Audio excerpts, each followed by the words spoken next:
नमस्ते, मैं आपके साथ प्राची पांडे। आपको रिपोर्ट लाइव देख रहे हैं। दोस्तों, हरियाणा इलेक्शंस की बात चल रही है और वैसे तो हम हरियाणा इलेक्शंस को ही कवर करने आए थे, लेकिन इससे पहले कि हम हरियाणा तक पहुंचे और किसानों तक पहुंचे, हमें लगा कि उस शख्सियत से आपको मिलवाना जरूरी है जिन्होंने अपनी एक पूरी उम्र किसानों के हक हुकूक की आवाज उठाने में लगा दी है। हमारे साथ वीएम सिंह जी हैं। सर, आपका बहुत स्वागत है। बहुत बहुत धन्यवाद। सर, पहले तो मैं आपसे जानना चाहूंगी हरियाणा इलेक्शन के बारे में, क्योंकि काफी चर्चा हो रही है और किसानों का मुद्दा इस बार जो है वो हरियाणा में काफी तूल पकड़े हुए है। तो मैं आपसे जानना चाहती हूँ कि क्या लग रहा है कि इस बार क्या होने वाला है हरियाणा में?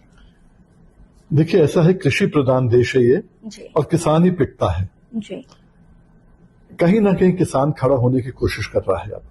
अभी तक तो किसान का ये था कि भाई सबका होगा तो मेरा भी हो जाएगा। अब कहीं ना कहीं किसान खड़ा हो रहा है जी। उसी को देखते हुए मुख्यमंत्री ने भी कह दिया हम एमएसपी की गारंटी सब चीज की देंगे जी। पर किसी को विश्वास नहीं है। अगर आपको देनी होती पहले देते आप। 10 साल आपकी सरकार थी जी। और यहां पर जो है आज कांग्रेस का वही हाल है जी। उनने कहा कि हम देंगे, जो नेशनल जो आपका था, आपका लोकसभा के अंदर कहा था हाँ जी, गठबंधन ने जी। हम एमएसपी देंगे। मेरा कहना ये है, हमने चिट्ठी भी लिखी है जी। राहुल गांधी जी को और मोदी जी को, दोनों को। हमने कहा मोदी जी, जब आप गुजरात के मुख्यमंत्री थे, कंज्यूमर अफेयर कमेटी के आप अध्यक्ष थे, जिसमें 3 और मुख्यमंत्री थे, मुख्यमंत्री तमिलनाडु, मुख्यमंत्री महाराष्ट्र, मुख्यमंत्री तमिलनाडु, महाराष्ट्र और आंध्र प्रदेश। आप उसके चेयरमैन थे। आपने मनमोहन सिंह जी को कहा था कि नहीं, इसको आपको एमएसपी को आपको रेगुलेट करना पड़ेगा, गारंटी देनी पड़ेगी। मनमोहन सिंह जी ने नहीं किया। तो अब आप कर दो, आप तो खुद मुख्यमंत्री हो, उन्हीं सिफारिशों से कर दो ना। आप कमेटी का कुछ और का नाटक का वही हमने राहुल गांधी को लिखा था। हमने कहा भाई आपने कह दिया हमारी सरकार नहीं है, हम नहीं दे सकते। जहां सरकार है वहां तो दे दो। 9 सरकारें हैं आपके पास गठबंधन में। केरला है, तेलंगाना है, बीच में तमिलनाडु है, झारखंड है, पंजाब है, दिल्ली है, हिमाचल है, कर्नाटका है। 9 सरकारें आपके पास है, आप दे दो ना, क्या दिक्कत है? पर कोई देने को तैयार नहीं। वही हरियाणा की बात है। अब किसान समझ रहा है कि भाई ये सब बेवकूफ बनाने की बातें, जुमलों की बातें हैं। आपने मुख्यमंत्री बदल दिया या नहीं बदल दिया, क्या फर्क पड़ रहा है उससे? आज की तारीख में हमें क्या चाहिए? हमें चाहिए अपना घर चलाने के लिए पैसा। हम देश का पेट पाल रहे हैं। मतलब ये नहीं कि हमारे बच्चे भूखे मरे, मतलब ये नहीं कि हमारे बच्चे जो हैं स्कूल ना जाएं, उनकी फीस ना हो, हमारे माँ बाप दुखी हों। हर चीज के अंदर आप कहें कि हमने तुम्हें फ्री ये दे दिया, फ्री वो दे दिया, मत दो ना भाई। हम तो किसान लोग हैं, मेहनत का खाते हैं, मेहनत का पैसा तो दो। यह लड़ाई है जो किसानों की चल रही है। और मैं मानता हूं कि इस बार जो है जो भी पार्टी आए उस किसान को निग्लेक्ट नहीं कर सकती। अब वही वहां हाल है, वही यूपी में हाल है, वही हर कहीं हाल है कि किसान एक सेंटर का फोर्स आ गया है। आप बेवकूफ बना के नहीं चल सकते। जैसे यूपी में आप ले लो, योगी जी बार बार कहते हैं हमने गन्ना किसान को खुशहाल कर दिया जी। हमने इतना पैसा दे दिया। अरे तुम कौन होते पैसे देने वाले? मिल को हमने गन्ना दिया, मिल पैसा देगी ना। आपको दिलवाना है, आपको ब्याज दिलवाना, नहीं दिलवा पाए, हम कोर्ट ले गए किन कमिश्नर को, चीफ मिनिस्टर को तो नहीं आदमी कोर्ट में घसीटता, अधिकारी को, एडिशनल चीफ सेक्रेटरी था उसको हमने घसीटा। वो आज भी लड़ रहा है वहां पर, उसके खिलाफ अवमानना चल रही है। कोर्ट का आदेश है, आप लागू नहीं कर रहे और यहां बेवकूफ बना रहे लोगों को। तो ये जो चीजें हैं, आज किसान खड़ा हो रहा है, बेवकूफ नहीं बनेगा। यूपी में हो या यहां हो, जहां पर भी उसका हक मारा जाएगा, किसान अपने हक के लिए लड़ेगा, उसमें कोई दो राय नहीं है। मैं अपने दर्शकों को बता दूं कि वीएम सिंह जी वो शख्स हैं जो बाय रोड या फिर बाय कोर्ट, चाहे किसी भी रास्ते से फार्मर्स को, जो किसान हैं, उनको उनके हक दिलाने के लिए लड़ाई लड़ते हैं। और ये जो मैं आपको जुमला बोल रही हूँ, ये मुझे पता चला है आपके बारे में पढ़ करके। मैं आपसे जानना चाहती हूँ सर कि ये जो एक पूरी जर्नी है आपकी, जिसमें आपने फार्मर्स के लिए इतने सारे काम किए हैं, ये शुरुआत कैसे हुई? कैसे आपको लगा कि फार्मर्स के लिए आवाज उठाना अब जरूरी है और मैं अपनी पूरी लाइफ डेडिकेट करना चाहता हूँ किसानों को? बहुत पुरानी स्टोरी है, उसको छोड़िए। हम केवल अभी की हाल के 8-10 साल की लेते हैं, वो बेहतर रहेगा। जी जी। मंदसौर के अंदर जब 5 किसानों को गोली मारी, पुलिस ने गोली मारी, पॉइंट ब्लैंक रेंज पे मारी, फॉर नो रीजंस। वो एमएसपी की लड़ाई लड़ रहे थे अपनी, मंडी के अंदर मारी भाई। और घनश्याम जो है, घनश्याम पाटीदार को तो थाने में लेके जाके इतना पीटा कि वही मर गया। जैसे अभिषेक पाटीदार था, 17 साल का बच्चा था, अपने बाप की मदद कर रहा था। उसका क्या दोष भाई? बाप की मदद करूंगा, पैसा आएगा तो मेरी फीस भी जाएगी, खेलने कूदने के लिए मेरा सब सामान भी आ जाएगा। बच्चा तो ये करता है ना उस समय। तो ये सब चीजें हुई। फिर हम लोगों ने एक अखिल भारतीय किसान संघर्ष समन्वय समिति बनाई, जिसमें राजू शेट्टी उस समय मेंबर ऑफ पार्लियामेंट थे, राजू शेट्टी थे, मैं था। काफी हम लोगों ने इकट्ठे किया लोगों को, और फिर अखिल भारतीय किसान संघर्ष समन्वय समिति बनाई, जिसमें आखिर में आके आंदोलन भी किया। वो अलग बात है कि आंदोलन के समय कुछ लोगों ने किसी के कहने पर मुझे भी बाहर निकाल दिया, जबकि खेल के अंदर कप्तान को खिलाड़ी नहीं बाहर निकाल सकता, खिलाड़ी को कप्तान बाहर निकालता है। तो हम कप्तान थे, हमें बाहर निकाल दिया, कड़वा घूट पी लिया। पर एमएसपी गारंटी का हमने अलग से बनाया। जितने लोग वहां थे सब टूट के यहाँ आ गए। अभी 21 अगस्त में भी हमारी मीटिंग हुई, जिसमें जैसे मैंने कहा वो 2 चिट्ठियां हमने लिखी प्रधानमंत्री को, राहुल गांधी को। और कोशिश ये है कि 2 काम मुझे और करने हैं अभी।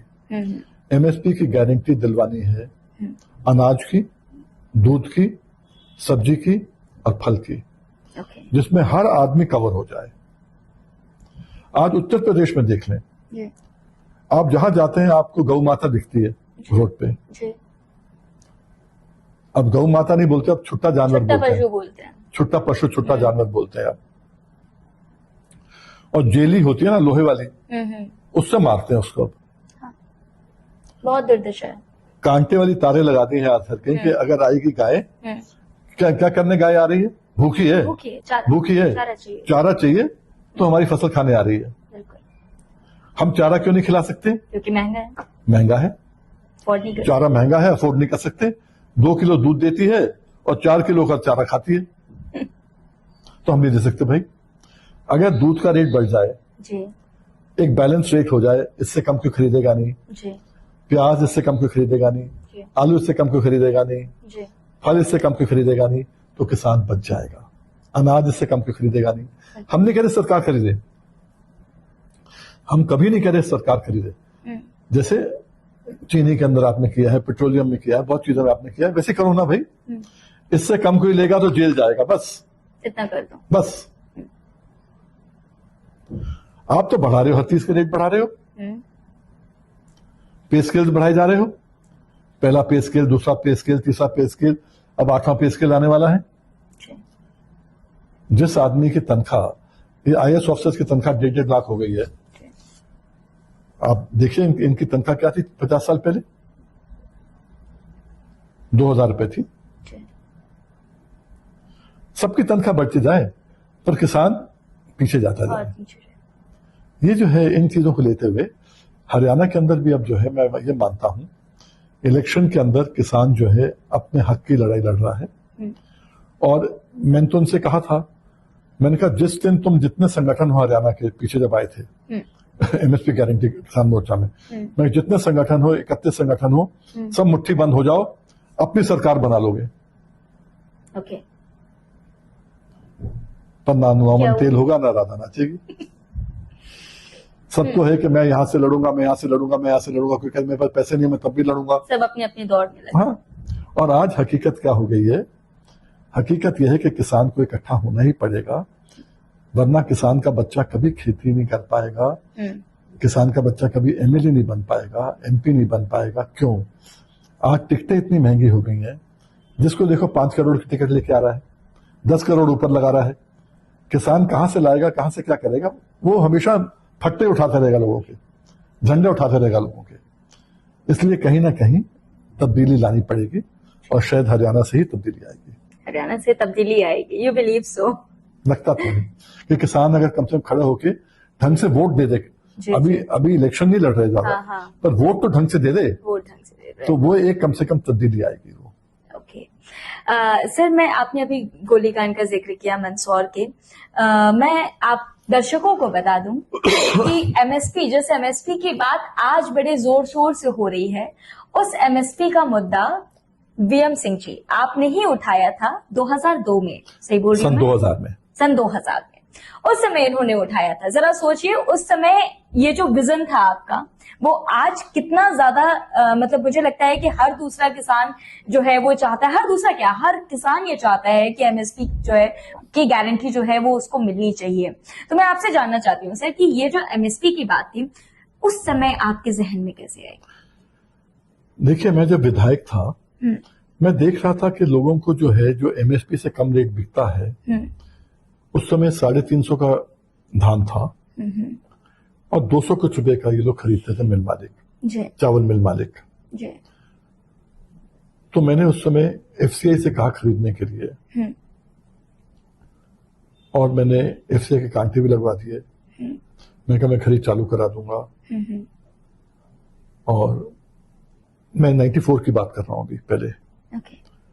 तो उस समय जो है मेरे पास आए, उन्होंने कहा नहीं जी ठीक है, जितने मिल मालिक थे 40-50 मिल मालिक थे उस जमाने के उस एरिया में, उन्होंने कहा जी हम आपके कहने पे चलेंगे पर आप हमारी बात मान लो। मैंने क्या? बोले 345 देंगे, 350 नहीं देंगे। मैंने कहा मानी तुम्हारी बात। तो 350 के बदले 345 उन्होंने किया उस समय। जैसे मैंने कहा पहले आपको बताया था कि भाई जब इलेक्शन नहीं लड़ा मैं उसके बाद में, तो फिर वही वापस आ गया।